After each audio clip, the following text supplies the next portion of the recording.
my car veered off the road, and I didn't wear my seatbelt because back then I never wore my seatbelt. Again, stupid, right? Yeah. It was just the way it was. I just never wore my seatbelt. Plus, you didn't have those cars back then. If you didn't put it on, it goes ding, ding, ding. Right, ding, it's yeah. annoying as hell now, but it saves lives. And so the car, you know, I guess the cliff was about like 50, 60 feet. It veered off the side of the freeway, and then I got ejected and got thrown into a tree. And so, like, I remember when, you know, I woke up, because I didn't feel anything. I just woke up.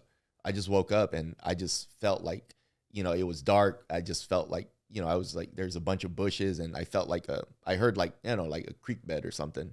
And I remember I was like, dude, what the hell's going on?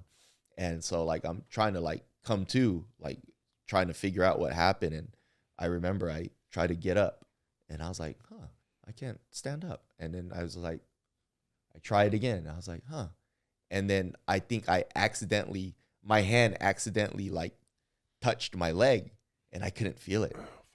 I couldn't feel it. I was like right now, I was like, okay, this is normal to me now. But when I first felt it, I was like, oh shit, how come I can't touch? How come I can't feel my leg? Why? What is this feeling? And I didn't know anything about paralysis. I didn't even know I was paralyzed. Like, I had no idea of what that was, you know, and I was just like, fuck.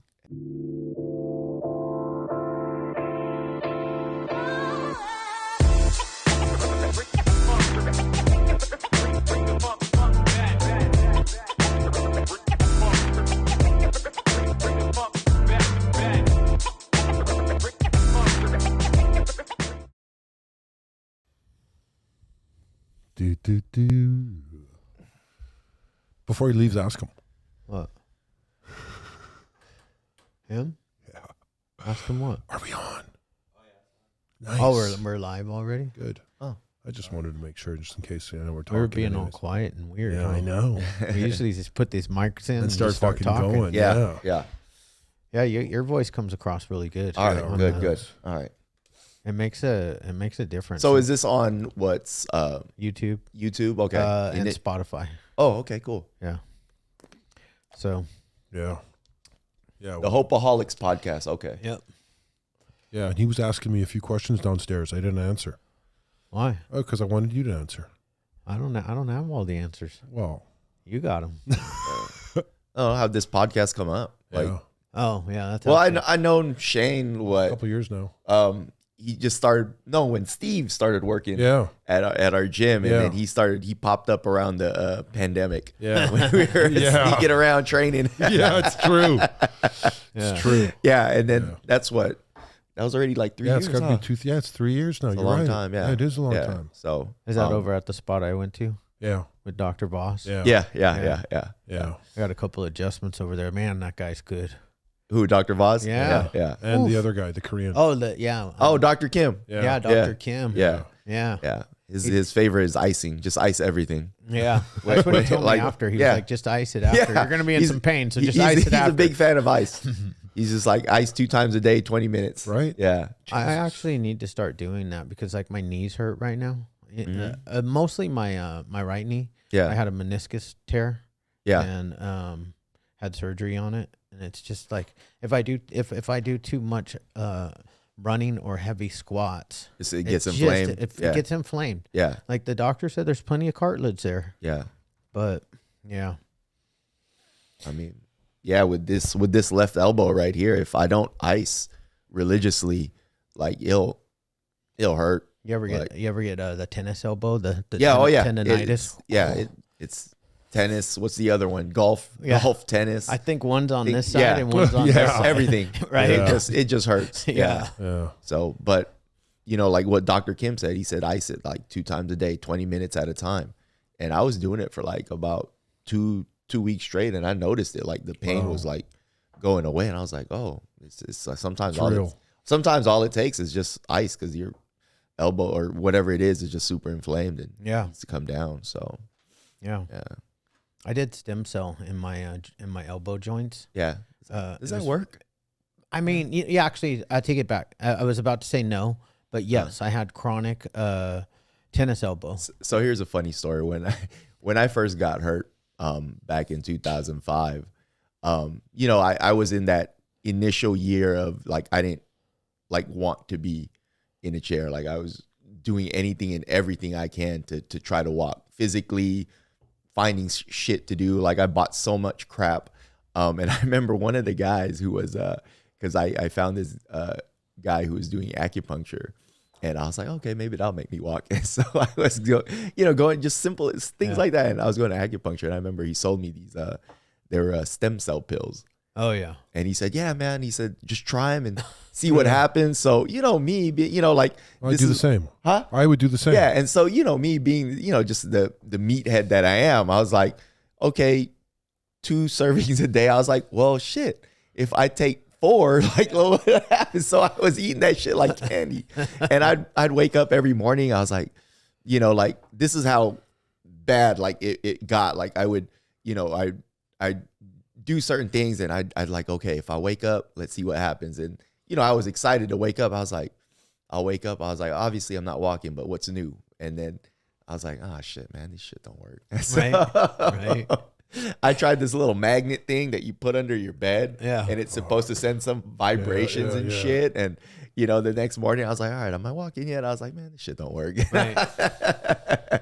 But sometimes just since you brought up stem cells, I was eating these. I was popping these stem cell pills like it was fucking candy. Well, they tapped into my my bone and pulled the stem cells from my bone marrow. Yeah.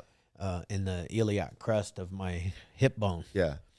Just tapped a big fucking syringe through my bone and into the bone marrow. Screamed. And just, oh yeah, I mean, it hurt. Yeah. It hurt. Yeah, they asked me before, they were like, do you want to do it awake or asleep? And I was like, I'll just do it awake. Oh, never. I'm just recommending that if anybody gets that done, take the to sleep. Yeah, Because yeah. fuck that, it hurt. It's like those when women get pregnant, they got to take that big needle, The needle right, was this spine. long. Yeah. It's called a spine tap or something. Yeah, spinal tap. Yeah. Yeah, the what do they call it? It's the epidural. Yeah. The I heard the epidural. needle's like this. Yeah, I can't do that. I could never. I'm sleeping all the time. You're just, Just shoot me up right away. You It's wouldn't, not even you a wouldn't thought. have been like if they would have asked you. Oh, not even a thought. wouldn't- Before the questions, though, I ask them. Yeah, Forget it. They don't even have the chance to spit it out. I'm like, I want to sleep now. And then I fight it as I'm nodding off. I'm not going to bed. When I got my wisdom tooth pulled, I Yeah. said, hey, can I go to sleep? And Yeah. they're like, no, you don't need to. And I was like, you sure? And they're like, yeah. And I actually, like, I didn't need to. Like, I didn't feel shit. It was like that. They just kind of, you heard some digging Tapped. and crackling Yeah. and pull, digging, crackling, pull. And I was like, that's it. And I was like, they're like, yeah. And it's like, obviously the pain after is horrible. Yeah. When did you start bodybuilding? 2008. So I got injured in 2005 and I got into it in 2008. But prior to being injured, I had no like desire or ambition of being a bodybuilder. I just thought it was a bit, I mean, I knew of Arnold Schwarzenegger and, you know, all your famous bodybuilders, but, I just thought the whole concept in wearing trunks and posing was just kind of odd to me. Yeah. And it really wasn't my thing. The only reason it became my thing is because when I got injured, I was looking for an outlet, something to do, to ease whatever emotional phase I was going through. And I just needed some sort of outlet to express myself. And, people were, when you get injured, you'll have like an occupational therapist that'll introduce a bunch of new activities to you, wheelchair tennis, wheelchair basketball. Yeah, and, right. And I was like, well, I sucked in basketball when I had legs, so I'm not going to I'll probably be even worse, with wheels. So I didn't give that a go. There was this one sport I wanted to try. It was called wheelchair rugby. I don't know if you guys ever saw the movie Murder Ball. No, but it's I guess you could say it's like an indie film or whatever, but it's one of the guys was on featured on Jackass a couple times. Okay. The guy Mark Zupan was the main character on that. But anyway, it was just a bunch of dudes in chairs freaking playing rugby, like banging each other with, like running into each other with the chairs and like knocking each other. Yeah. over So and it was shit, it was kind of like rugby, but for guys in chairs. Yeah.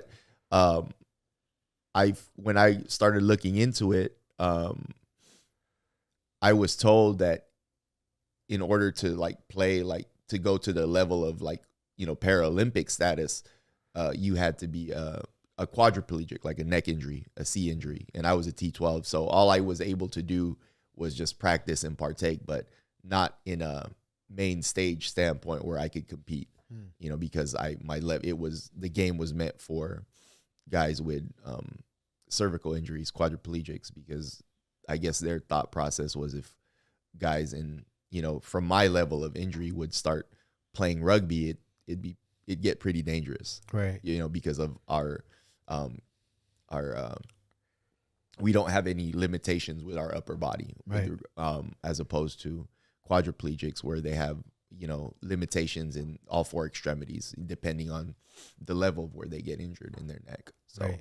And then so I was like, okay, I guess that's out the question. And then I was on, you know, just in my bed lying down, and, you know, I came across a YouTube video of, you know, a bunch of guys in wheelchairs like myself, and they were just all jacked and, you know, just on stage like bodybuilding. And I was like, man, I like lifting weights. I mean, you know, like I could do something like this. And, you know, I just flirted with the idea for a few years, and, you know, started slowly just going back to the gym, exercising, you know, lifting weights, and just slowly, you know, like buying magazines, learning about how to diet and eat and all that, you know, all that stuff. And eventually around 2008 is when I just decided, you know, I'm gonna do one and see what happens. I had no idea what I was doing. I was following diets off a magazine and, you know,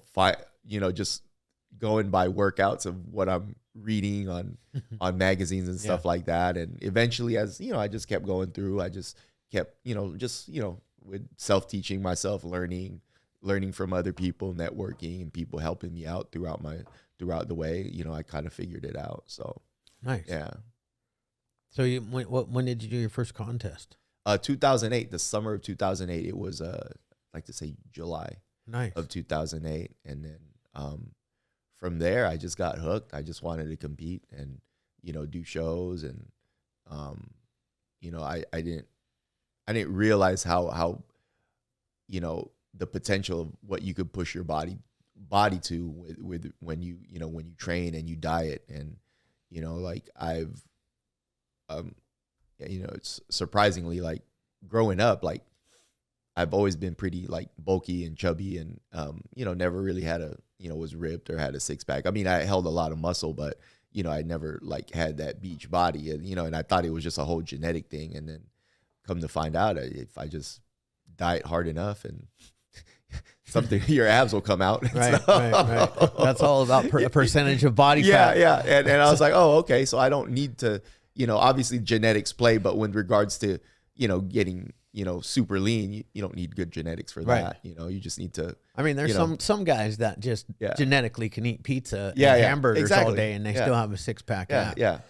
I'm not that guy. Yeah. And these are your typical guys that play at elite levels. Your professional basketball players, your football players. These are the guys that, you know, God just said, you guys are the genetically gifted, and you know, you guys are gonna do something professionally. Hey, but somebody's got to pay their paycheck. Mm-hmm. That's true. My wife is that way. She can eat whatever she wants. Really? She has a six pack all the time. Yeah. She's 5'9". Yeah. I'm like 5'7".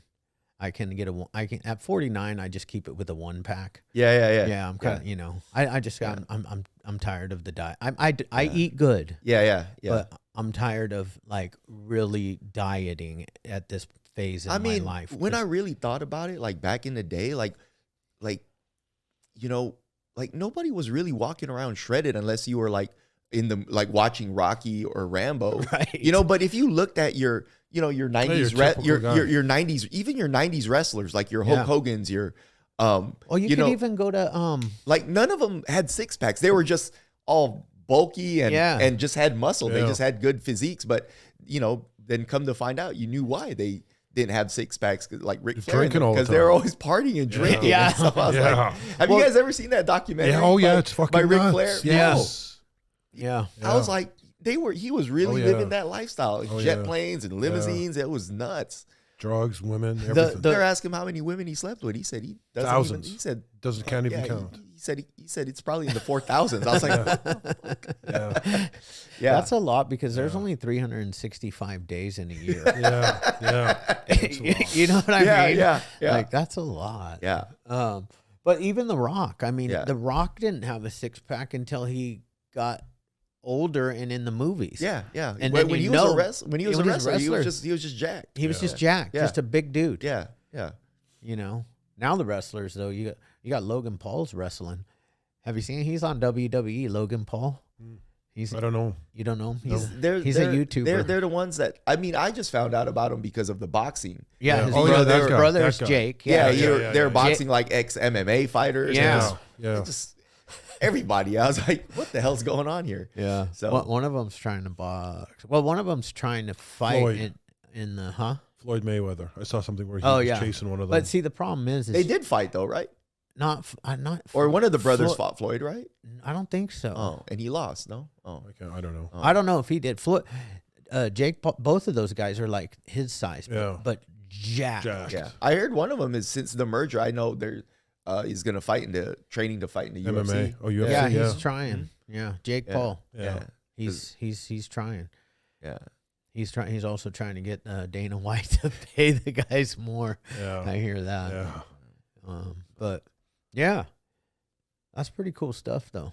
Yeah. So that in 2008, you've been doing it a long time. Yeah, a long time, man. And the only time I've missed a year from competing or getting ready for shows was in 2010 because I was pretty much in and out the hospital because I was dealing with it's stuff that guys in chairs go through is, like you get a pressure sore on your butt, from obviously we're always in a seated position. So Yeah. we always have to do pressure release and stuff like that, or else, you'll get a pressure sore and eventually that turns into a pressure ulcer. And so, there's like a huge ulcer where, like you could put your whole index finger in my butt cheek and it would go through. And then it got infected with MRSA. So that it was even tougher to close. So, but the reason that happened was because when I first got injured, I was stubborn. I wanted to still do things that a regular, like an able-bodied person can do, like sit on a wooden chair when, pretty much it's just bone and minimal muscle, Right. and so I would just do things that I felt like I could still do, like that, like sit on hard surfaces for long hours, not knowing that, it's creating a bruise and a sore. And so I just did things because, I wanted to rebel because I didn't want to be in the state I was in. So I just did, just stupid things that I shouldn't have done and should listen to my doctors when, they said, hey, be careful with your butt because, you could get these X, Y, and Z. And, I just, to myself, I was just like, what's it's just a blister.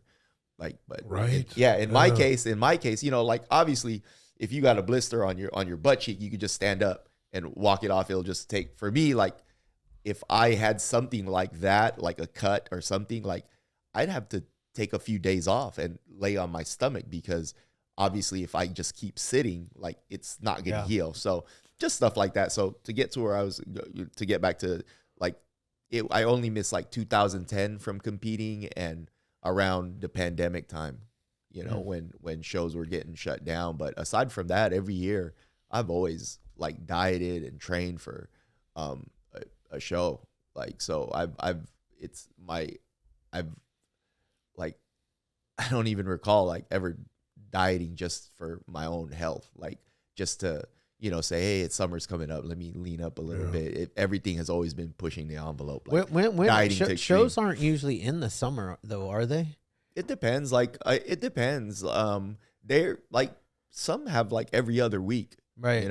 And so I mean the main shows like your Arnold is usually around March. The Arnold Classic, that's Arnold's a big one, and then you have your Olympia around September. But then they had just moved it to December. But during ever the since the pandemic, Yeah.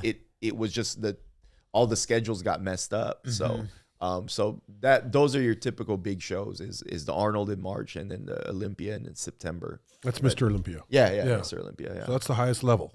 Yeah. You're there. Yeah, I've competed in it. 18.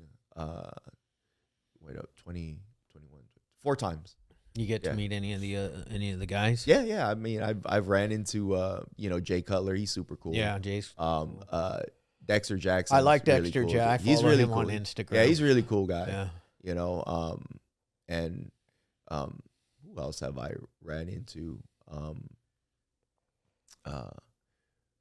Dusty Hanshaw. He's another bodybuilder, but the known guys that most people know is Dexter Jackson and Jay Cutler. They're cool guys.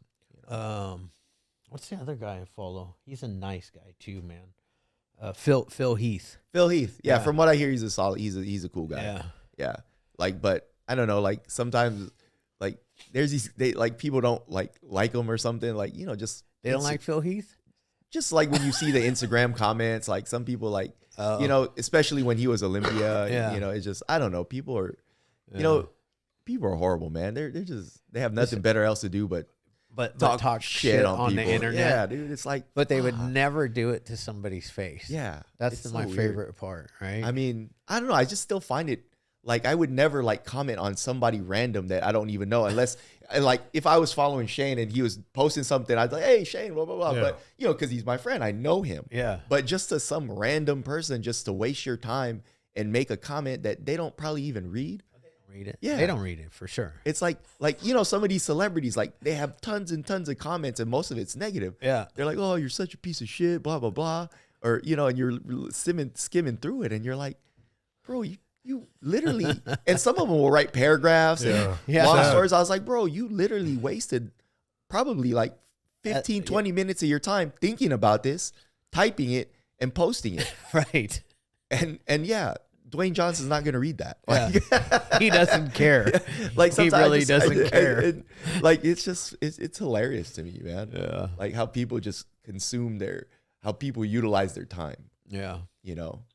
Yeah, I follow Dexter Jackson because I've always thought that he had the best physique for his size because he's short. He's about my height. Yeah. And the guy would be pushing 240, 250 in the off season and then 230 at a show. And his durability, he endured throughout the years. He was bodybuilding back with Flex Wheeler and all those guys, and he outlasted everybody. Yeah. I mean, he just retired, crazy. 2 years ago? Yeah, just recently. And he still looks good now. Yeah. Yeah, obviously, from all the gear, he's, you lose all that size, but, he still maintains a good structure. He still looks good. Yeah. Yeah. Yeah. It's definitely a gear induced society. It is. Yeah. It really is. I back then it used to be so taboo. Now everybody's just so super open, especially with the whole, TRT thing. Right. Now it's just everybody's like, oh yeah, let's go for it. So. Well, I even saw that Dexter Jackson when he retired. I've never seen him actually talk about it publicly, but he did talk about his TRT that he's doing now. Yeah. To get his hormones back in balance. Yeah.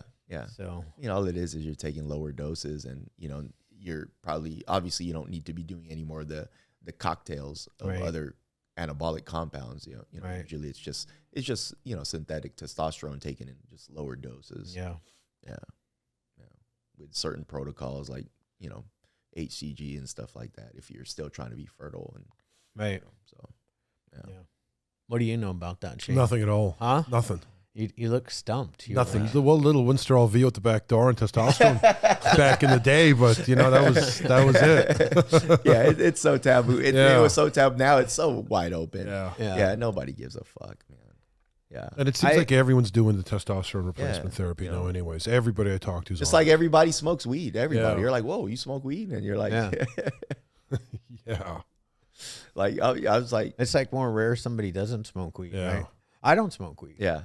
But that's just because I was an addict, so I just don't smoke weed. But isn't there a thing called Cali sober? Yeah. I heard of it. I was like, well, There's people who used to do heroin. I mean, and it's called Cali Sober. I was like, what the fuck is Cali Sober? It's like, oh, they just do weed. And I was like, wait, that's still fucking. I was like, okay.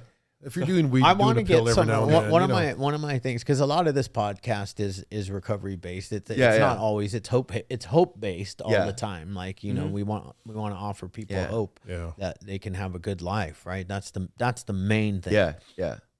But a lot of people that come in are in recovery.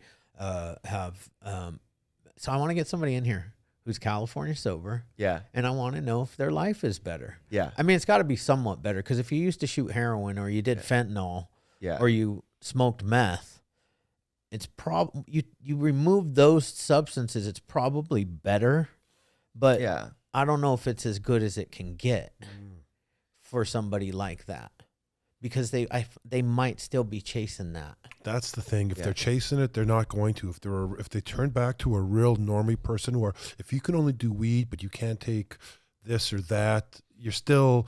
You know what I'm trying to say? I do know what you're trying to say. But that isn't, again, I'm not a recovering addict or have no experience with but isn't it two different like highs that with the weed compared to like heroin and meth? It's like is there like a difference? Like maybe that's why when somebody a recovering addict can, be okay with doing weed and abstain from the rest of the other drugs. Like, isn't it because there's just different pathways of how you get high or something like that?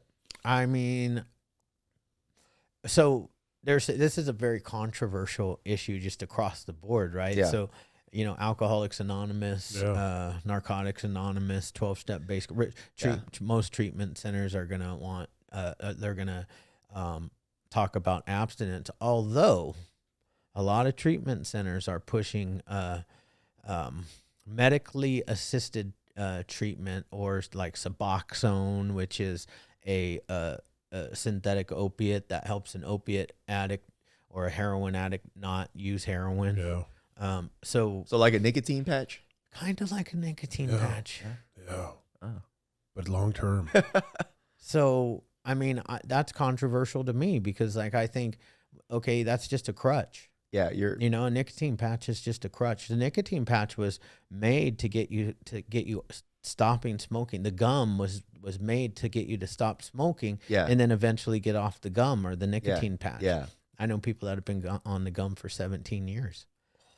Yeah, the nicotine gum. Yeah. My friend that passed away, he had been on it for like 13 years.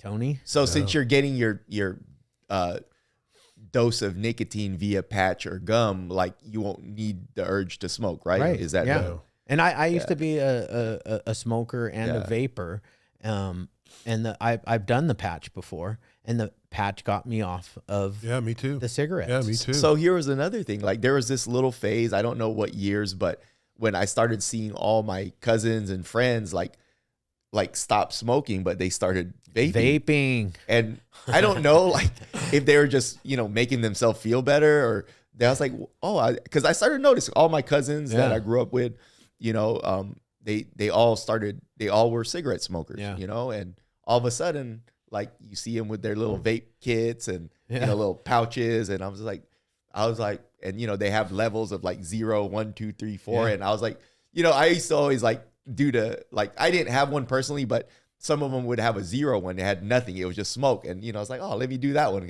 so I could blow smoke. And so, but yeah, they were saying that it was maybe a healthier way of, because you're not smoking cigarettes, but I'm sure, with whatever you're inhaling, that can't be good as well from that vape. It's probably not. Yeah. When it first came out, just like everything, when it first comes out, they say this is the healthier alternative. Yeah. But they haven't studied it for 10, 15, 20 years to find out that it causes other lung problems. I don't know what yet. Mm-hmm. They still don't know. Yeah. I vaped. I quit smoking and vaped. And one day I was, 48 years old. I was 48. Yeah. It was last year. Yeah. And I was in a tie and, dressed for business. And, I walked up to the glass door downstairs at the bottom, and I hit my vape, and I blew it out, and I saw myself in the mirror of the window, and I go, what the fuck are you doing? You're like an old man, and like this isn't cool anymore. Yeah. So it was like, what do you call those? Epiphany? Yeah, I had an epiphany. I went home and I told my wife, I was like, let's quit vaping. This is like gross. Oh, your wife did it too? Yeah. And she was like, yeah, let's do it. Now they have those, you know, like 14 those months. little things that you could buy at the liquor store now. You know, just those little disposable. The disposable. Smokers. And those ones are even. Those ones are higher in nicotine concentration than the ones that used to be like you had to put the batteries in and it was just a process. Pour the liquid in the cat and the and I think the flavor ones are banned now, right? The flavored certain flavored ones, the flavored ones are banned. They're banned. They're banned. Every store I go to still sells them. Like cigarette stores, you can't buy. You can if you don't look like a cop. Yeah, Michelangelo. Yeah, I got a number too. And they banned menthol too. Menthol cigarettes. Yeah. So that was racist. Huh? That was because I heard the reason why. Yeah. You know, and so it was just like, God, I was just like, really? Yeah. Because they're trying to be anti-racist, right? More racist. They always do that, man. I feel like white people like make this shit up, right? They're like, let's do anti-racist, so let's do something which makes it, if you're a logical thinker, I was like, no, that's pretty fucking racist. Yeah, you're taking away cigarettes from black people. Like, that's what they did. Yeah, but you're keeping it in, you know, you're keeping it in South Orange County. It's cool. Like, so my cousins, like, you know, I learned about this shit from my cousins because they're all, you know, they're smokers. Yeah. And so some of them is like, yeah, in Vegas, you know, it's not. So like when one like of the cousins go to Vegas, he'll call. He's like, hey, I'm in Vegas. Like, what do you guys want? How many do you want? How many cartons do you need? It's probably cheaper in Vegas too. I didn't realize how expensive a box of cigarettes is. Dude, they're over $10 a pack. I remember like, cause my dad used to smoke a carton a day. $1.50. Yeah. And I remember he used to, every time he'd drop us off to school, he'd drop us off to school. He'd stop by the gas station and he'd give me like $5 and he's like, go get me a carton of menthol, you know, Benson and Hedges menthol lights. Yeah. And I was like, okay. And that was his morning routine. I'd just get him, you know, one of these big cartons, right? Yeah. And he'd smoke that shit every day. Cause he was a truck. He was a truck driver. But then one thing that tripped me out though is my dad stopped cold turkey. He didn't use a nicotine patch or nothing. His doctor like scared him, I think. And, you know, and that one day he just dropped it cold turkey, no nicotine patch, no nothing. He just stopped. Yeah, fear will do that to you. Yeah. And he just stopped. Yeah. Wonder if he was grumpy for like a week because I was, man. Yeah. It was crazy to me because he just all of a sudden stopped from seeing him smoke packs and packs a day. And I'm just like, and then he all of a sudden stopped. And I was like, oh, okay.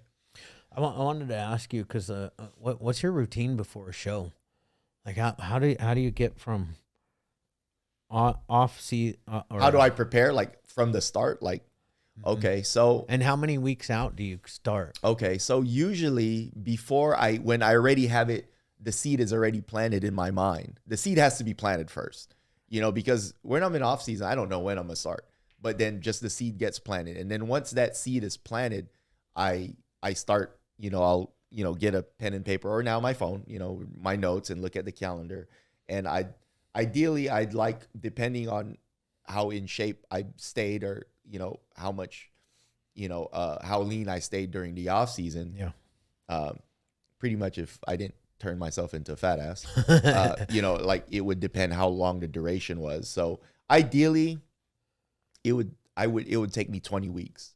But the first 3 to 4 weeks is actually to prep for the prep. And when I say that, it's pretty much, it's more of a mindset, you know, like just building those habits back, you know, waking up at a certain time, you know, eating at a certain frequency. And again, it doesn't have to be 8-7 meals a day. Like, you know, if you like on average, I did like 4, you know, 4 to 5. So frequency, how you're going to time those meals and just getting into that structure that, you know, because I have a contest prep structure way of life. And then I have my non-bodybuilding structure way of life. And so it takes me about 4 weeks to try to get back into that structure, like, you know, weighing my food, you know, tracking my food, all this stuff, and, you know, getting into like a disciplined routine that's specific when you need to prep for a show. So it takes me about 4 weeks to get my to prepare for the prep, and usually that's just mindset and getting back those habits. And then from there, after those 4 weeks, it'd be probably about like 16 weeks out, and then from there, that's when I just start, you know, kind of like slowly, gradually, you know, cutting the calories, increasing the cardio, you know, manipulating the performance enhancement drugs and all that stuff. So right, yeah. And how do you know how to what to manipulate on those? Just through experience, just through trial and error, experience, just through, you know, I've been bodybuilding since 2008. Yeah. So I was like about 25 years old. And so first 8 years of my bodybuilding career was natural. I didn't, you know, do any type of, you know, performance enhancement drugs, because I was very pro natural. You know, I was just like, I was one of those guys. It's like, you know, like I don't. But when I became pro, when I turned pro in 2013, around there, I did like my first 2 shows natural, and you got smoked. I got smoked, but also the fact that like I would, you know, put in like 30 weeks of dieting, because when you're natural, you have to diet long. Yeah, you have to fucking diet long, because, you know, you got to take it slow and gradual. You don't want to lose the muscle. You don't want to lose any muscle, right? Because if you diet too fast, so everything it's a gradual grind when you're doing it natural. And I remember, like, you know, my first show, I was just super ripped.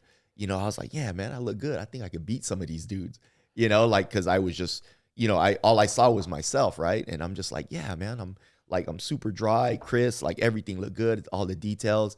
And then come show up on stage, everybody's just as lean as me, but like 10 times bigger, you know? And I just got dwarfed, man. And I just like, and a part of me after like my second show, a part of me was like, I love bodybuilding, but I want to be competitive, man. I'm a competitor. Yeah, right. Like I grew up a competitor. Like, yeah, I love bodybuilding. Like it, you know, if that's the case, then I'm not going to bodybuild anymore. I'm just going to be a recreational bodybuilder and do it for myself, but not in a competition standpoint, because there's no point in me, you know, fucking competing naturally against guys that are on enhancements, you know? Right. And so I'm not giving myself a chance to be competitive. So I just kind of had a choice. If I was like, hey, you know, like, cause I don't like placing low, you know, like I don't like that. I want to be the top. I want to be the top guy. Like, yeah. I don't, you know, not if the top, I want to be in the mix of, you know, one of the top 5 guys, you know? Yeah. And I was just like, man, I'm going to quit bodybuilding if this is how it's going to be, you know? So I was just like, you know what, you know, I'm going to go all in. I'm going to see what it's like to, you know, to do steroids, you know, like, and so, you know, I called up one of my buddies who's, you know, pretty knowledgeable. And I was like, hey man, could you just kind of help me, school me in, you know, how to do all these things? And so, you know, like, yeah, you just kind of, and then from there, you just kind of, you know, as you become more and more, you know, gain more knowledge, you're like, okay, you start experimenting. Okay, let me try this. Let me try that. Let me do this. And then yet at the same time, one of the things that I always taught when I first started was that, you know, try to get the most with the least. I was thinking that in my head right now, because sometimes, and then even in the recovery world, a lot of guys get into weightlifting and they want to do steroids. Oh yeah, I know some guys who are recovering addicts who are geared up and compete. And I was like, how does that work? Aren't you a recovering addict? Well, he's like, well, this doesn't affect me and blah blah blah. And you know, recovering addicts are really good at like disciplined at dieting and getting ready for shows. Like they're on point. Yeah. They're unbreakable when it comes to that. Right. But you know, it's because they're addicts. But right? Sometimes, they think more is better. Oh yeah. Yeah. That's always the case. And more isn't always better. Yeah. Side effects can be gnarly. Yeah. Tell us about side effects. Shane's never done steroids before. I have. I just. I mean, so like again, you're compromising your natural hormonal balance once you inject that synthetic. To even just even when somebody does TRT, right? Like basically when people say they're on TRT, and they're like, oh, I'm not on steroids, I'm doing TRT. I was like, no, you're doing a synthetic testosterone. That's still steroids, dude. Like, right. Just because you say you're on TRT is just testosterone replacement therapy. Like, right. Like your testosterone is low. So is it low? So you're replacing it. So you're replacing it with synthetic testosterone. I mean, that's what that's what bodybuilders do. But they're not on replacement therapy. They just want their testosterone to be higher. So, so they replace it with synthetic. That's all, that's all it is. And so, once you manipulate your own normal hormonal processes, like that's where you run into a lot of complications or side effects, because again, one of the biggest things is that most people know is estrogen.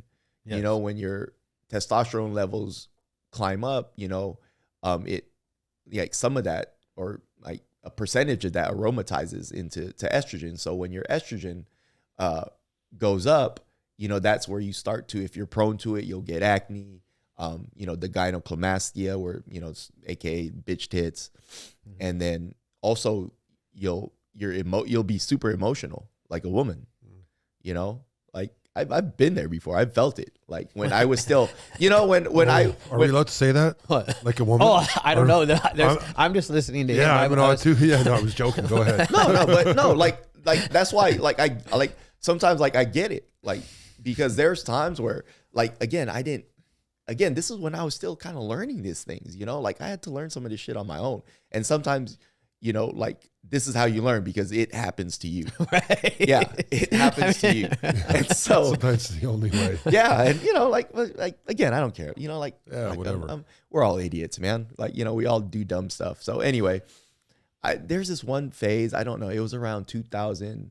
So I started in 2017. That's when I decided to pull the trigger that I want to be enhanced.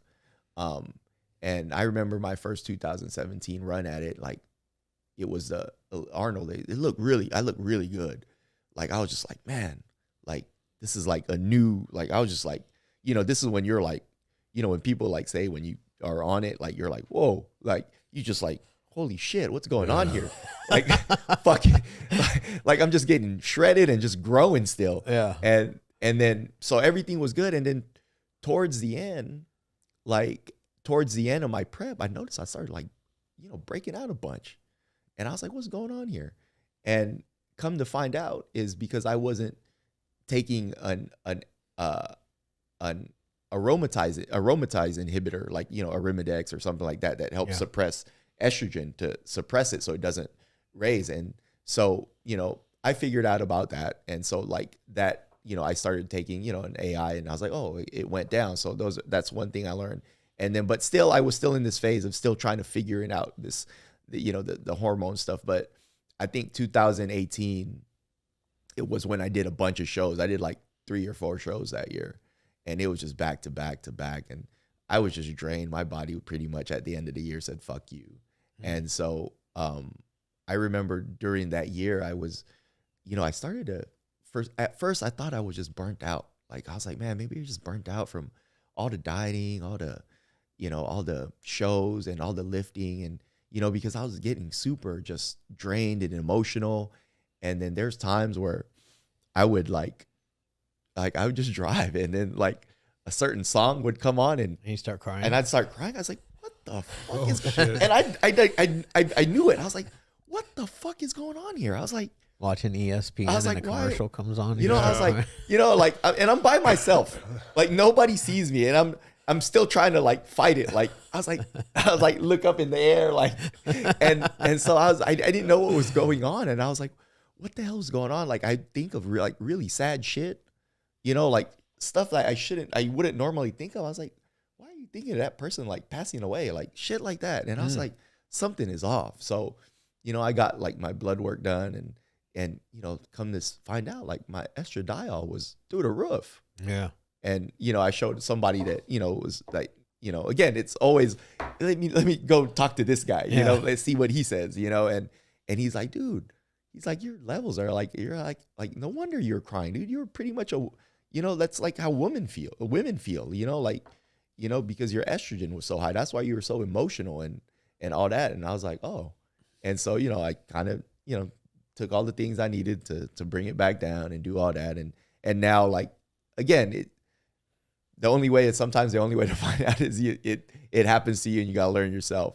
But now, you know, I'm at a point where I kind of understand all these things and kind of have it balanced out. But, I mean, I did my last bodybuilding show this past December, but I don't know when I'm going to do it again. I mean, I thought I was gonna hang it up, but then a part of me still just like still loved the sacrifice and the struggle of bodybuilding. You know, I think I like to mimic, you know, just that fight or flight instinct, because that's something we lack now in society. You know, like, you know, we're comfortable, we're soft, so, you know, so we need, you know, we need to do things like, you know, bodybuilding, we have to put our body to the test and, you know, like, you know, suffer a little bit and sacrifice some things. And I think that's kind of one of the things that gravitated me towards bodybuilding. But yet at the same time, it's like, man, I don't want to always do all these, you know, anabolic cocktails and, you know, like, you know, I don't want to do that, you know, like, I just want to be healthy and, you know, just be in shape and, you know, just not have to deal with all that stress. Yeah. And so now, like, I don't know, like, one thing that's kind of pulled me away from bodybuilding is last year I got into jiu-jitsu, into BJJ. Nice. Yeah.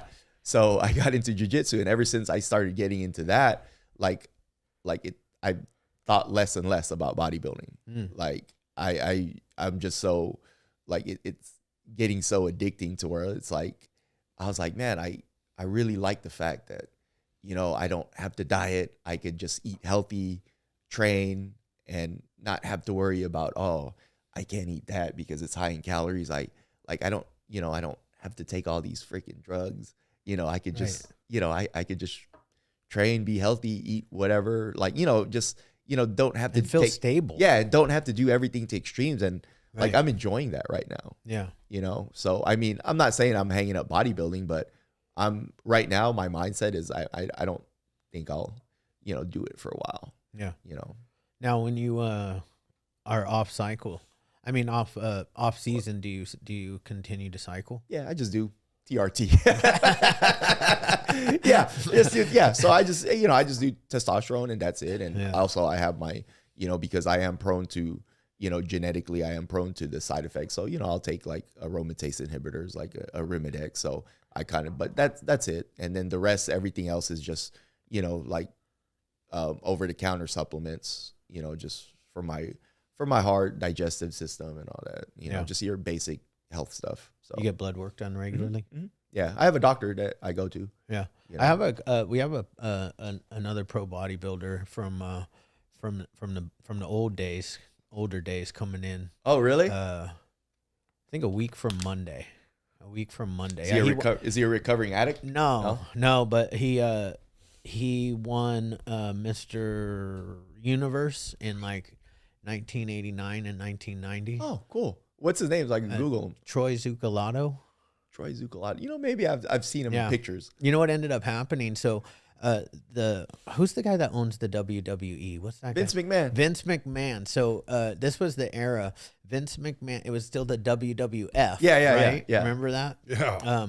He tried to put on make a bodybuilding show during that same era in the 90s, and this guy moved from like the type of bodybuilding over to Vince McMahon's show, and he made a shit ton of money. Bodybuilding shows used to be shown on NBC and even ESPN. Yeah, back in the day. Yeah. So he did that. Now he does. Well, I guess it's gonna. Yeah, this guy's coming. Oh, there you go. Yeah. That's what he looks like. Oh, now. Okay. And so he's coming here? Yeah. Oh, cool. He's a friend of mine from the gym. He's a big dude. Oh, is he still pretty jacked? Well, he's not jacked like that anymore. No, that's him over there. Okay. He's got his little, Yeah. He's a really nice guy, very Yeah. knowledgeable in Yeah. bodybuilding and just in everything. But he's going to come in because there's there a lot of mental health issues come about with pro bodybuilders. Oh, being a bodybuilder itself, you got to be a nut job. Right. You know, you got body dysmorphia. Yeah, like you got body dysmorphia. Yeah. Just everything, man. Yeah. Like you must have a masochistic personality. Like put yourself why would you through want that to starve much pain? Yeah, why would you want to? Who wants to starve themselves? Like, Right. like that's what it's just. All dieting is. It's controlled. Everybody, it's controlled starvation. Yeah. Yeah. You're just eating protein. Right. So you don't lose your muscles. Like at the very end, are you like no carbs left? It depends. Like some people can genetically it depends. Like some people, like their low is like 200, 300 grams of carbs. So they'll start like for them 300, like to some, like for me, like my low is like 50 grams of carbs. Like 50 and under is my low, but to like some people, like genetically, like, how I feel at 50 grams, they'll feel like at 300, 200 grams. But for most, I guess for the most people, like, with average genetics, like, you really, if you want to get in competition level, like you pretty much have to, you have to push the envelope. You pretty much have to fucking just starve and take it. I'm not gonna bullshit people, man. Rough. Like, and then people, and then, people say, oh, there's a balanced approach, like to an extent, but when it comes to an extreme sport like bodybuilding, everything's fucking extreme, right? Man. And I've heard that nobody knows what the last week entails until you're in the last week. Like what works for you in the last week might not work for me or work for Shane. It's called peak week. So people just pretty much, like, by that time you should be already in shape. All you're doing is just making the slight, finite adjustments with regards to, so how you can enhance what you already did, like, for example, like some people will cut water. Some people will, drink more water to flush water out. It also depends with, the type of, like compounds you take and all that stuff.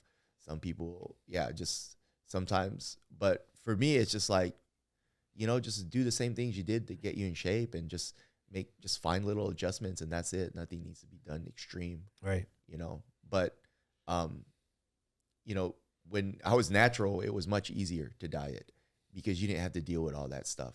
Right. There was just a natural process that you knew how to do because you weren't messing with, like internal stuff. You weren't injecting or taking oral synthetic, anabolic steroids. Everything was within your own. So even just, you don't really need to cut water. You actually drink more water to flush it out the water. So, the last week you drink like a gallon a day, 2 gallons, and usually people will cut it out. But, when you're natural, you don't need to, you just keep drinking and it'll flush all that out, So now in the bodybuilding world, there's not one pro bodybuilder that's natural.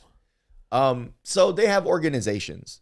There's like, they have natural federations, like natural bodybuilding federations, for guys that don't want to, do that. But the main stage, like the IFBB and MPCC or MPC, like they don't say it's not like frowned upon. Like there's no drug testing. Right. So like it's pretty much it's encouraged. Right. It's like on the female side as well, right? Oh yeah. Like, in order to compete, you have to. Even like the bikini. Oh yeah, I've known some bikini chicks who've fucking, done all kinds of fucking anabolics. Yeah. And then they talk like this, like Shane. I mean, you start to hear it in some of their voices. Yeah. Like, like you could tell like their voice starts to get raspy. Yeah. There's some that could still hold their femininity, like physical femininity, when they take it. But, there's some that just, they'll start losing their hair. They'll start going bald. They'll have to, shave their face. Yikes. Because they get facial hair. I mean, that's what's pretty much happening. You're taking anabolic compounds that's going to make you look like a man. Yeah. Like for men, when we take it, okay, cool. We look more like a man. We just, you get chiseled jaw and all that, like, just, but for women, it does the same thing. And, but a lot of that's irreversible. Right. So, but again, like, that's what they love to do. So you can't knock them. Like, yeah, you'll see guys, say, oh, that's gross, blah, blah, blah, but that's what they like to do. So, just if they enjoy doing it, if they love doing it, then why not? Whatever. So, but yeah, it's, everybody takes it. Everybody takes shit, man. Yeah. Yeah. Yeah. But there are natural organizations for that if, that's not the route you want to go.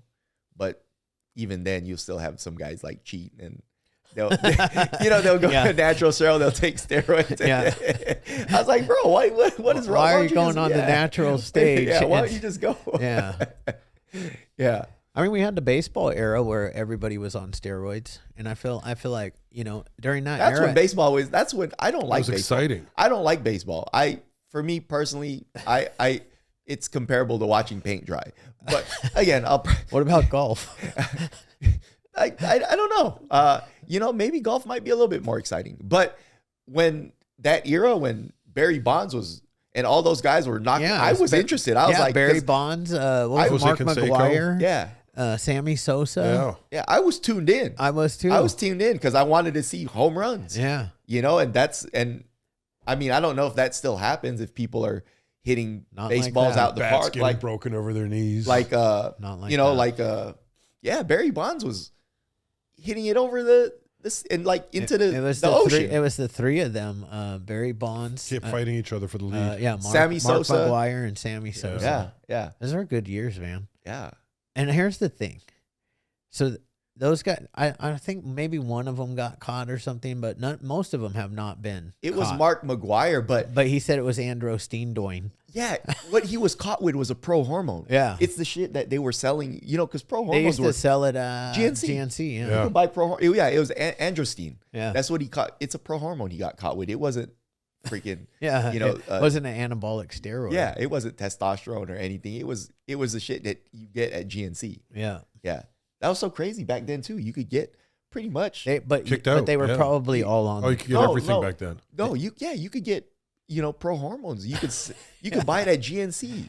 Yeah. That's pretty much that's just a precursor. It pretty much was steroids. You used to be able to buy GHB at GNC. Really? And GHB is like the date rape drug. But bodybuilders took it to party because because they didn't want to because obviously if you drank calories. So they would just took a cap full. Yeah, just a little. That's hilarious. And then just sip on water to because that's how bodybuilders get fucked up. To party. Because they give you like a body high, right? Yeah. That's fucking nuts. Yeah. And I was like, really? And it's like, yeah, because there's no calories. So. I have a question I wanted to ask you, and you don't have to answer it if you don't want to. But no, of course I'll answer it. Yeah. What was your accident? Car accident. Yeah. So it was in 2005. Me and one of my buddies, my best friend, still my best friend till this day. He actually lives here in San Clemente area. Oh, nice. Yeah. So at that time, I was about 22, I think, 22 or 21, somewhere around there. But I used to work for the Forest Service as a wildland firefighter. Oh. Back in those days, and he played collegiately. He played football at Alcorn State, and we just kind of got together back in our hometown in Long Beach area. He was in town. I was in town. And, I think it was a Thursday. So we were catching some of the, Thursday night football games, bar hopping, like all afternoon, all evening. And then when we got back to my place, we were both just kind of bullshitting and reminiscing. And he was just like, hey, we both were like, hey, you want to go to, TJ to go party? It's college night, and because we used to always he and I and a few other friends used to always party at TJ, before we turned 21, Yeah. because I did the same. Yeah, you could This drink. was in the 90s Yeah. for me, though. Yeah, Like early 90s. Yeah, you could drink, you could do whatever. Like everything was cheap. Yep. And so he was like, so we were talking and we were like, yeah, let's go to TJ, for old time's sake. So, and we were both already, drinking. And so I remember, and this was always the routine because he was better at it. So I passed him my keys and he drove. And obviously, we didn't make it. I fell asleep because I was like, that's what my thing. I always like, okay, he's driving so I could knock out and rest and he'll take care of it. But for some, reason, which never happens, he fell asleep behind the wheel. And the car veered off a cliff. Do you know that Las Pulgas exit towards Camp Pendleton? Yeah, I know. It was right there. Yeah, it was that Las Pulgas exit. I guess there's that in that area. I don't know if it's still there, but there's a deep cliff down that area. So my car veered off the road, and I didn't wear my seatbelt because back then I never wore my seatbelt. Again, stupid, right? Yeah. It was just the way it was. I just never wore my seatbelt. Plus, you didn't have those cars back then. If you didn't put it on, it goes ding, ding, ding. Right, ding, it's ding. annoying as hell now, but it saves lives. And so the car, I guess the cliff was about 50, 60 feet. It veered off the side of the freeway, and then I got ejected and got thrown into a tree. And so, I remember when, I woke up, because I didn't feel anything. I just woke up. And I just felt like, it was dark. I just felt like, I was like, there's a bunch of bushes and I felt like I heard like a creek bed or something. And I remember I was like, dude, what the hell's going on? And so I'm trying to come to, trying to figure out what happened. And I remember I tried to get up and I was like, I can't stand up. And then I was like, I tried again. I was like, And then I think my hand accidentally touched my leg and I couldn't feel it. I couldn't feel it. I was like right now, I was like, okay, this is normal to me now. But when I first felt it, I was like, oh shit, how come I can't feel my leg? What is this feeling? And I didn't know anything about paralysis. I didn't even know I was paralyzed. I had no idea of what that was, and I was just like, fuck. And I was like, I can't feel my leg. So from then I start panicking. So I start grabbing shrubs and from the tree trying to get up. And I was just like, fuck, I don't know what's going on here. And my buddy was somewhere else across the mountain. So it took him about 20 minutes to find me. And he finally found me. And he's like, hey man, we gotta go up the freeway. We gotta go climb up the freeway. We gotta go get some help. And I told him, I was like, man, I can't walk. I can't feel my legs. And he's like, all right, let me go try to find him some help, And so he goes up to the 5 freeway, and he's in the middle of the freeway trying to ask for help. And he's all fucked up, half naked because I guess his clothes came off. So, and then CHP patrol car comes. They pull him over. They start asking him questions and blah, blah, blah. And he's, they're thinking he's drugged out or whatever, something's going on. And they already had him in cuffs. And he was trying to plead with the CHP officers. They're like, hey, my friend's down there. You guys need to go help him. And, they wouldn't believe him. They're looking and he's like, no, he's down there. And, and so I guess one of the CHP officers hiked down and he saw me and he was like, so yeah, they're going to arrest him and leave me. Jesus. And so that was, so yeah. And then, so it was I think even I got helicoptered out of there. Yeah. So it was a big ordeal. Yeah. So yeah, but it's life, man. It is what it is, dude. Right. That's what, just, my own personal life experience. Everybody has theirs. Yeah. So, well, you've done some cool shit with your life after that. Yeah. I mean, I think it's awesome that you went from that and then you became a pro bodybuilder. Yeah. Yeah. That's dope. Yeah. I mean, I also, got into dancing too. So, cause my dance partner and she and I always travel and stuff like that to perform for whoever hires us. So, and that came about because of bodybuilding, Oh, nice. So yeah. So you did that. You started dancing after bodybuilding? No, it was during, like, around 2015. She actually found me, like, because of, like, she saw me in, like, a couple bodybuilding, like, you know, when, like, back when social media was, like, in its infancy, like all the Instagram stuff and all that. So she found me through that and just kind of, you know, messaged me and just like, hey, this is what I do. Like, I was curious if you wanted to learn. I'm, you know, like, you know, she kind of gave me her spiel of what she wanted to, you know, what movement she wanted to try to do and all that stuff. And so that's how I kind of got into that as well. So just a lot of different ways to, I guess, I don't want to say forget, because I'm very comfortable under my skin now. Yeah. You know, like it's like, to me, this is my normal already. Like, it doesn't, you know, when I first got injured, I used to be so, like, scared of everything. Like, I used to be scared to go to a restaurant because, you know, like, I think everybody was looking at me or would try to, you know, or just, you know, me having to, like, have to say excuse me to somebody because of I got to get through in my wheelchair. That just, I hated that.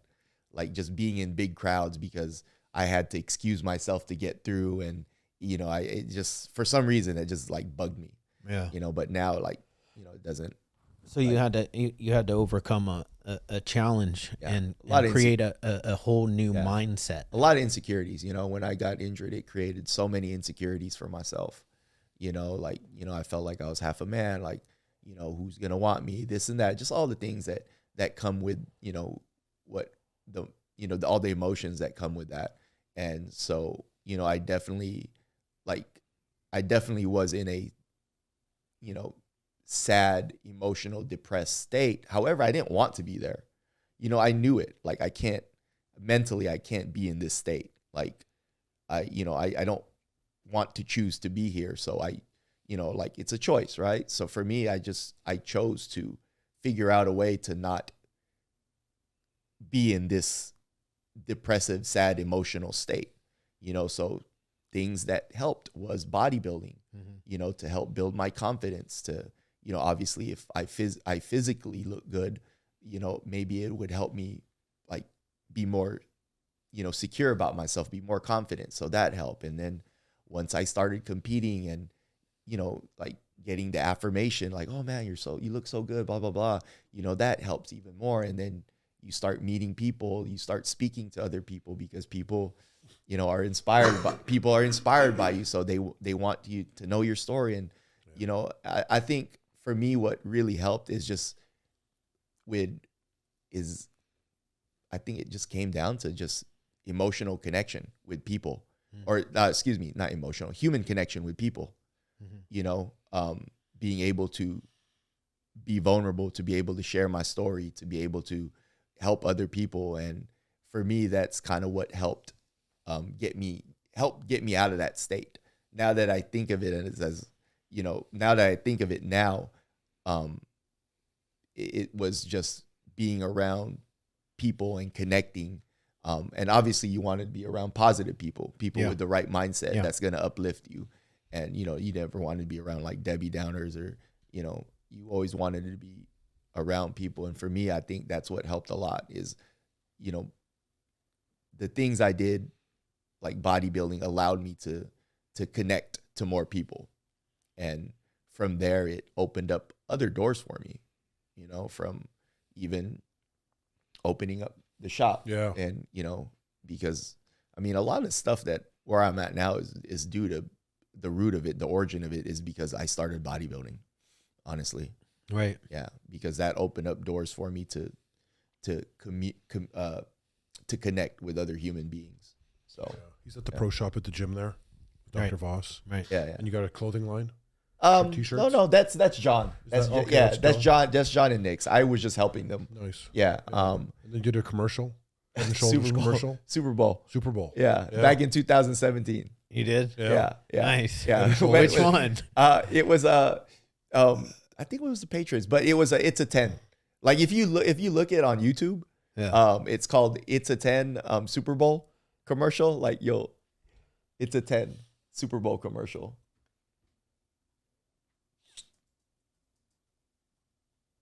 There it is. Yeah. There. Yeah, it's that one right there. You'll see it. 4 years of awful hair. So it's up to you to do your part by making up for it with great hair. And we mean all hair. His hair, their hair, that baby's hair, that chest hair, that mohair sweater, that dog hair, that back hair, that girl's hair, he hair. Yeah, see? That was it. Now. Yeah, but like a Super Bowl commercial, you know how many people saw that commercial? Yeah. It's funny because when it came on, like people started texting me and messaging me, and like on my Instagram, like the most recent post, they're like, "Hey, that's you on the Super Bowl, right?" And, yeah, and that's the picture that Great shot. So Adolfo, I want to tell you something. The first time I came into the gym, I was going through stuff. Just personal things, confidence, security. I'm bald. Obviously. You are? Yeah, go figure. And I was growing my hair out. And I had the bald spot. And I came in and I saw you there with your hair and you were shaking it. Yeah. I said, fuck, is that guy beautiful? That's what I said to myself. Yeah. And then you wheeled out. Yeah. And I said, God, I'm so sorry. It was like, I don't know. Like, I wasn't like I was wishing. I don't know. It was like a weird feeling for me. Falling in love with your head and your hair, and then I saw you wheel out. I said, "Oh shit! Did he know that I was thinking about him?" It was just a weird, you know what I mean? That was the first time I saw you. Yeah. And I said, "Wow, he's in here working out, and I'm worried about my fucking hair." Yeah. That's what I was thinking. So you became that guy to me when I first started. Inspiring. Yeah, bro. You know, honestly, like finally he shaved his fucking head. Yeah. I've been shaving mine since I was 25. when I first met you was a pandemic. I was like, in my head, I was like, man, why is he such a dickhead to Steve? Like, you know, but I mean, Steve's a dickhead in his own, but I was like, man, I was like, well, maybe that's what like Steve attracts. But I was like, man, why is he such a dickhead to Steve? Are you being a dick to the guy? Yeah. We've known each other for 10 years. Yeah. Oh, Steve. And then after the whole pandemic, you disappeared for a while and then came back, and all of a sudden I was like, man, he's okay now. He's super cool now. Yeah. Like he's like super like nice and thing. Not towards like, not that you were mean towards me, but just in general. Like I just got that vibe. But again, now it makes sense because you were going through. I was going through shit. Yeah, you were just going through shit. And then when the new year came around, I was like, man, no, Shane is like super cool now. Like thanks. And then I was like, but then again, like that's where sometimes like you have to have more empathy because again, you don't know what people are going through, and I was like, you know what? I was like, fuck, you're fucking, dummy. Like he probably was going through some stuff. Yeah. I can't wait till I meet that super cool Shane. He doesn't bring that here. He's still a dick. Shit. Yeah. Man. No, I've known him for a long time. Yeah. No, there was a time in my life. Oh yeah. When I knew him and he was the biggest dick. Yeah. Like out of control. Yeah. It might have been 15. Yeah. 2015. Yeah. You were out of control. Yeah. You were making more money than gold than. Were you a recovering addict? Are you a recovering? I was. Yeah. No, I'm not. Oh, okay. Yeah, I'm not. He's not a recovering addict anymore. He still smokes. He started smoking crack again. Oh, he's a Cali. Is he Cali sober? No, I'm not sober at all. Oh. No, I drink. Whatever. Okay, but now you know how to like. I'm managing. Yeah, okay. I turned. Yeah, I was one of the few. Okay. So I've been 15. I always in AA they say they will take their hats off to him. Yeah. He drinks, but he blacks out every night. No, I'm just kidding. I was always curious about that. Like for me, like I've never reached that point. Like, I just like, I like to have a few cocktails and whatever, and I'm cool. Like I don't even get a head change, but for me, I was like, I don't think I could just completely stop. Like, no, my thing was crack though. Yeah. So I freebased or I did crack cocaine for 2 years. Yeah. And then it killed me. I had to quit crack cocaine. Yeah. So I stopped doing that. And then I took everything for 5 years. Yeah. No alcohol, no pills, no weed, nothing. Yeah. And then I said, you know what? I feel great. I'm going to try to drink. Yeah. Because I never drank. And then it didn't whirlwind into anything. It didn't whirl me into anything. And Yeah. then I felt pain and I took a Xanax, or I wanted to go to bed one night. I took a Xanax and it didn't make me want anything. Yeah. And then I smoked a little bit of weed. It didn't make me want to do anything. Then I got married. I had kids and I'm like, wow, I'm good. Yeah. And I have a routine. I'm at the gym every day, 7 days a week. I'm in bed at 8 o'clock. Yeah.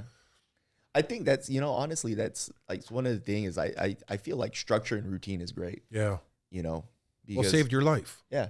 Yeah. Really, that's what it does for everybody. Not Structure just I think you. structure and routine because it gives you a purpose. It It gives you a purpose and direction of where to go from, like, you need to go to A and B. Because I noticed that, like, when you lose structure, you get depressed. Yeah, you feel get lost. depressed. Yeah, bro. Yeah. What I believe as far as recovery is concerned and abstinence, I don't have an opinion on whether that's somebody's personal choice. Alcoholics Anonymous and Narcotics Anonymous suggest abstinence. Wait, abstinence from sex? No. Oh. All mind altering okay. chemicals. Because they think you're going to go back to your drug of choice. Yeah. Many You're gonna people become weak. Many people will. Yeah. Most people will. Yeah, most. But what I believe is that if you go in and you work on all the underlying trauma and issues, and then you continue and you find a routine and you continue to find a purpose, and you start to follow your dreams, anything becomes possible. Yeah. So I don't like to put a label on anything. Yeah. I just don't, because like Shane can do that. Yeah. Maybe I can, maybe I can't. I don't test the water. Yeah. But I don't, I think that if you work through all your trauma, like I don't want to. Yeah. I don't want to have a drink. I don't want to smoke weed, because the shit made me paranoid the last time I smoked it anyways. Yeah. And I definitely, and I was a methamphetamine addict, so I definitely don't want to do that. Yeah. Because that's what made methamphetamines is what made my life unmanageable. Yeah. I grew up, my brother was him and my cousin. They were They smoked. tweakers. They were tweakers. Yeah. Tweakers. Yeah, they were tweakers. Yeah. My brother's fine now. Like he escaped joining the military, so, and that straightened him out. So he's actually retiring this summer as a Master Chief. Oh, nice. Yeah.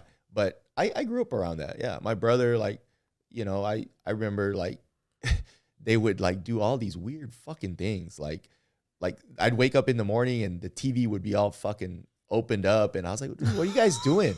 And they're like, oh, we tried to add another speaker to it. I was That's like, what? hilarious. I was like, what? They would destroy shit and tinker it, because they'd have these great ideas that they would enhance it. That is a straight tweaker. Right? One time my dad got pissed at my brother because my dad's car at the time was an Infiniti, and it had like the color of the wheels, the rims were gold. Yeah. And then my brother and my cousin, they sanded it off. And it was silver. All night they sanded it off. My dad woke up. He's like, what the fuck? And they thought it would look better. Like they took off the gold. Yeah. And I was like, whoa. Yeah. Hilarious. Yeah. That's good stuff. Yeah. Wow. That's your stereotypical. Yeah, that is. Right? Yeah. I learned how to steal cars by taking my own car apart. Yeah. I didn't know how to steal a car. Yeah. But I took my own car apart. Figured it out. Yeah, I learned how to take the ignition out. I learned that you could just twist it with a screwdriver. Yeah. I learned how to pop the lock. Yeah. All with my own car, because I was tweaking, staying up all night. Yeah, my cousins, his buddies, they're all tweakers too. They're just a bunch of ragtag bunch. Yeah. I was just like, I'm like 17 years old, like, just seeing my older cousins, and I'm just like, it's like, dude, like, why is this guy right here so fucking dirty? Yeah. Like, he looks like he's like about 28, but he has like dirt on his face, his hands, like, I was like, what were you doing? Missing. Like, I was like, what were you doing? Yeah, it's crazy. Did they have did the tweakers in Canada? I don't know, bro. It wasn't my thing. There was no tweakers up there? Not that I saw. I just don't think it had gotten up there. I don't know. Probably now. I was playing hockey. I was more an athlete when I was 19, 18, 19, 20, 21, 20. I don't know. Yeah. No clue. Jeez. Yeah. So Yeah. You still know, he asked the question about an hour ago. Who did? Him. what? How this place got started. Oh yeah, Which, how'd this place get Hope by the started? Sea or the Hopeaholics. Hopeaholics? Yeah, the podcast. The podcast Yeah. got started on September 11th of 2022. Okay. My daughter found her what would have been my son-in-law dead in his bed from a fentanyl poisoning. Yeah. Yeah. Sorry to hear that, man. Yeah, she's 22 years old. Yeah. And, he was a young 26-year-old kid trying to figure out life. Yeah. Good kid. Was he just decided to do a line of coke or something? It was he dabbled with like laced Percocets. Ah, shit. And he got one that had fentanyl in it, and that was it. My daughter found him at 7:30 in the morning on 9/11. Yeah. Got a phone call at 7:30 while I was shaving my head, doing my normal morning routine. Yeah. I was like, why is she calling me right now? That's weird. Yeah. Because it was early, And I picked up the phone, and she was screaming. Fuck. And so this podcast came about. Sorry, it still fucks me up a little bit. He was like my kid, I was trying to raise him to, be a good little man. Yeah. And sad. His life got cut short. Fentanyl is everywhere. It's running rampant in this world right now in America. Yeah. 300 people are dying every day from fentanyl poisoning. Most of them aren't even overdosing because there is no safe dose of fentanyl. Yeah. But most of them aren't even addicts, is what I meant to say. Yeah. They're somebody trying it for the first time, or my son-in-law was an addict. But I know he didn't mean to kill himself. Yeah. He wasn't hoping to, not be here anymore. I'm sure he wasn't hoping to leave. If he would have known, but how. Yeah. The part that fucks me up the most is not the fact that he's gone. It's the fact that my daughter is in so much pain. Yeah. That's the hardest part, I think. But I decided after that, like, God put it on my heart to be the voice for those people. And I couldn't think of a better way to be a voice than to be a podcast that's, recorded and, get a bunch of followers. And then I'm going to force change up in Congress. And, we're trying to offer hope to people that have either suffered the same thing that we've suffered, or prevent people from having to suffer this. Yeah. So, I feel, just horrible for his mom and his dad. It was their only son, and the mom blames my daughter, and the dad is, struggling. Yeah. So, and they're not they're not together. The mom and the dad, they never were. He had a pretty rough upbringing. Yeah. So that is the reason why this podcast exists. Yeah.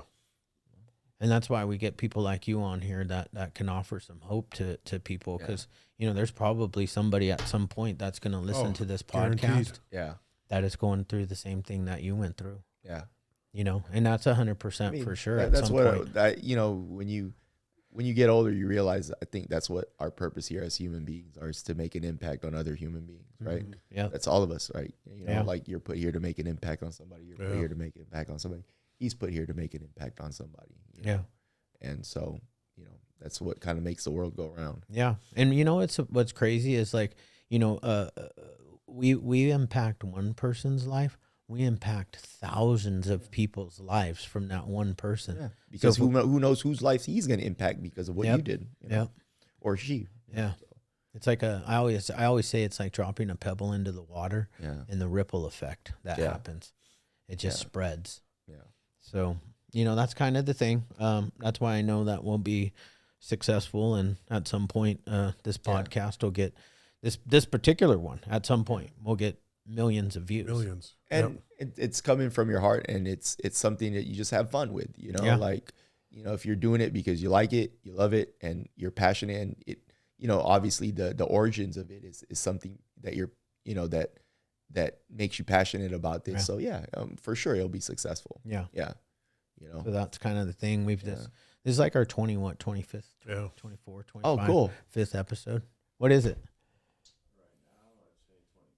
25th. So when this blows up, you'll be able to look back at the old ones and like, oh yeah, that's when we first started. And we keep getting better, you Yeah, know, yeah. a little bit easier. Like, we talk less when we have a guest.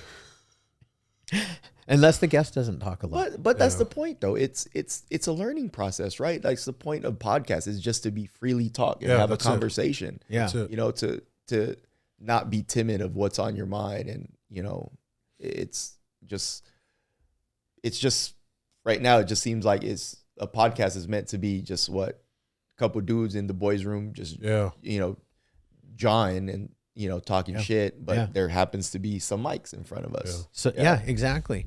I mean, we would talk about this same shit. Yeah. You know, like getting to know you. If I didn't have this mic and and I just met you at Shane's house, we'd have a long conversation and get to know each other. Yeah. I think I get to know people a little bit faster here because we're like literally like this. It becomes very intimate with the headphones. I don't even realize Michelangelo's there most of the time. I mean, even the ambiance of this place is cool. Like if you look like it, you really feel like you're gonna do a podcast. Yeah. Like you have a couch, you have like, you know, the Kobe Bryant jerseys, you got Game of Thrones. It looks like a sort of a man cave. Yeah. It's cool. It's definitely my little man cave. Yeah, it's nice. Yeah. So I got those two over there in the back are the Kobe Bryant t-shirts. Those are from the very first game that was played after he died. oh shoot, okay. Yeah, I went to the game and I have the tickets inside. My wife and I went and we signed all the boards and they had this big, huge memorial. It was amazing. And then my mom and my sister got me those two right there for Christmas this year. Those are his retirement jerseys. Yeah.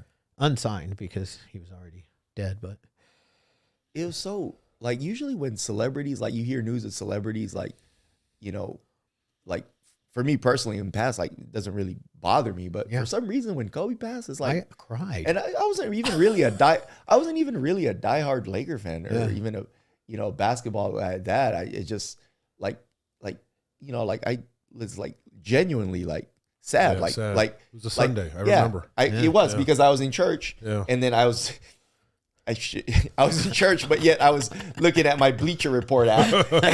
So, it was football season. Football season was going on. Listening to the service, but yet, you know, still checking my Bleacher Report. And I saw it. I was like, wait, what? And I remember that whole day. I just like, I was like genuinely sad. I was like, what the heck? Yeah, I got a text from, I think it was my sister. I feel like it was my sister. Something along the lines of, please tell me this isn't true.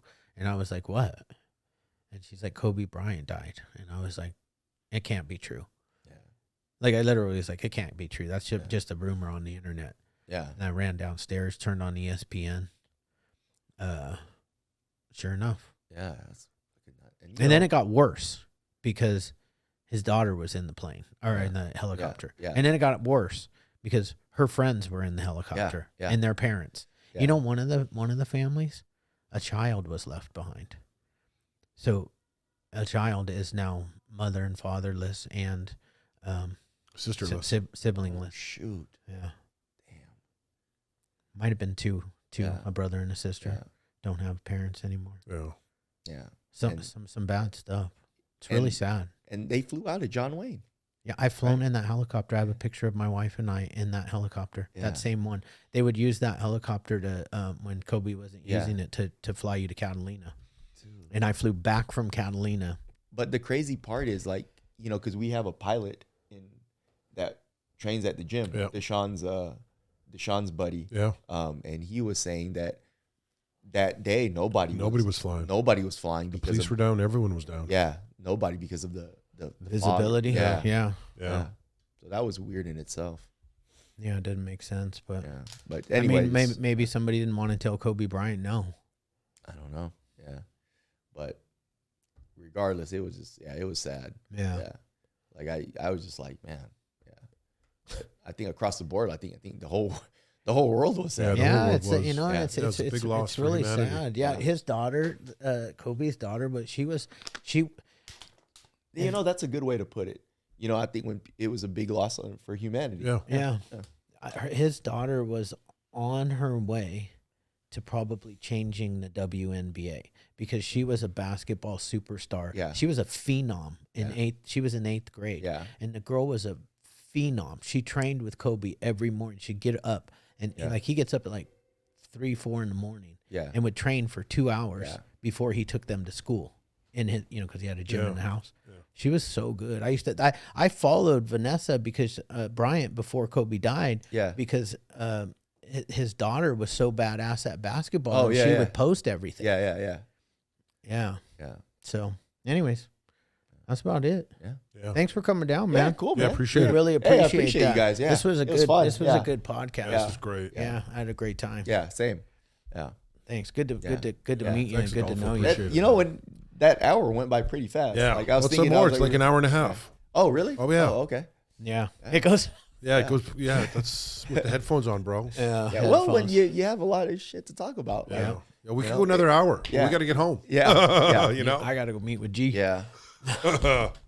All right. Nice.